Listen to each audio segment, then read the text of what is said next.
तो दोस्तों आपको पता है ईवीएम यानी कि इलेक्ट्रॉनिक वोटिंग मशीन इंडिया में काफ़ी चर्चा में रहती है। तो चलिए आज इसको समझते हैं और देखते हैं कि इसमें हैकिंग पॉसिबल है या नहीं। ईवीएम के मेन 3 पार्ट्स होते हैं, बैलेट यूनिट, कंट्रोल यूनिट और वीवीपैट। बैलेट यूनिट वो यूनिट है जिस पर लोग बटन प्रेस करके अपना वोट डालते हैं, जिस पर सारी पार्टीज के नाम और उनके सिंबल बने होते हैं। कंट्रोल यूनिट को कंट्रोल करता है एक पोलिंग ऑफिसर और दोस्तों वोट तभी डाला जा सकता है जब पोलिंग ऑफिसर कंट्रोल यूनिट से बैलेट बटन प्रेस करे। बिना उसके बैलेट यूनिट काम नहीं करता, चाहे आप कितनी भी बार बटन दबाओ।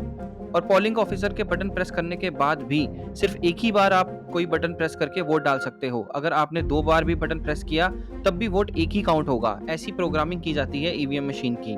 वीवीपैट एक स्लिप निकालता है जिस पर आपके कैंडिडेट का नाम और सिंबल बना होता है जिसे आपने वोट दिया है।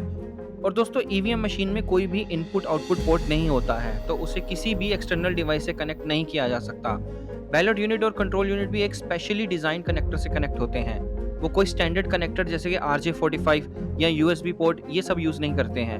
और दोस्तों ईवीएम के अंदर कोई भी RF या वायरलेस चिप जैसे कि ब्लूटूथ, वाईफाई या कोई सेलुलर चिप, इनमें से कोई भी चिप नहीं है।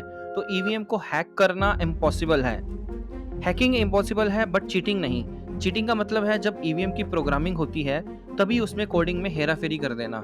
तो दोस्तों ईवीएम की कोडिंग इस तरह भी की जा सकती है कि आप बटन प्रेस करेंगे अपनी पार्टी के लिए बट इंटरनली वोट काउंट होगा दूसरी पार्टी के लिए। टेक्निकली ये चीज़ पॉसिबल है। चाहे आपको वीवीपैट भी अपने ही कैंडिडेट का नाम और सिंबल दिखाए, पर टेक्निकली ये चीज़ पॉसिबल है कि इंटरनली वोट किसी और पार्टी को चला जाए। ये चीज़ पॉसिबल है बट ये कोई पार्टी अकेले नहीं कर सकती, because EVM machines Bharat electronics limited के द्वारा बनाई जाती हैं और ये सारी machines election commission of India की स्ट्रिक्ट सुपरविजन में बनाई जाती हैं। तो अगर किसी को इसकी कोडिंग में हेराफेरी भी करनी है तो इसके लिए एक बड़ा सेटअप चाहिए। ये तभी पॉसिबल है जब बहुत सारे लोग इसमें मिले हों।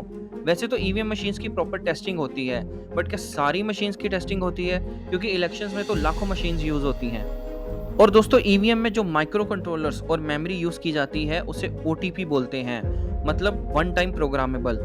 जनरली हम माइक्रो कंट्रोलर्स की कोडिंग को चेंज कर सकते हैं और मेमोरी को भी रीराइट कर सकते हैं, बट ईवीएम में ये चीज़ पॉसिबल नहीं है। One time programmable memories fuse या एंटी फ्यूज सर्किट का यूज करते हैं जिसे सिर्फ एक ही बार प्रोग्राम किया जा सकता है। तो मोरल ऑफ द स्टोरी ये है कि it's next to impossible to hack the EVM, but coding में चीटिंग करना थ्योरेटिकली पॉसिबल है but practically it's extremely difficult. अगर आप ओटीपी मेमोरी को और भी समझना चाहते हैं तो प्लीज़ चैनल को सब्सक्राइब करें।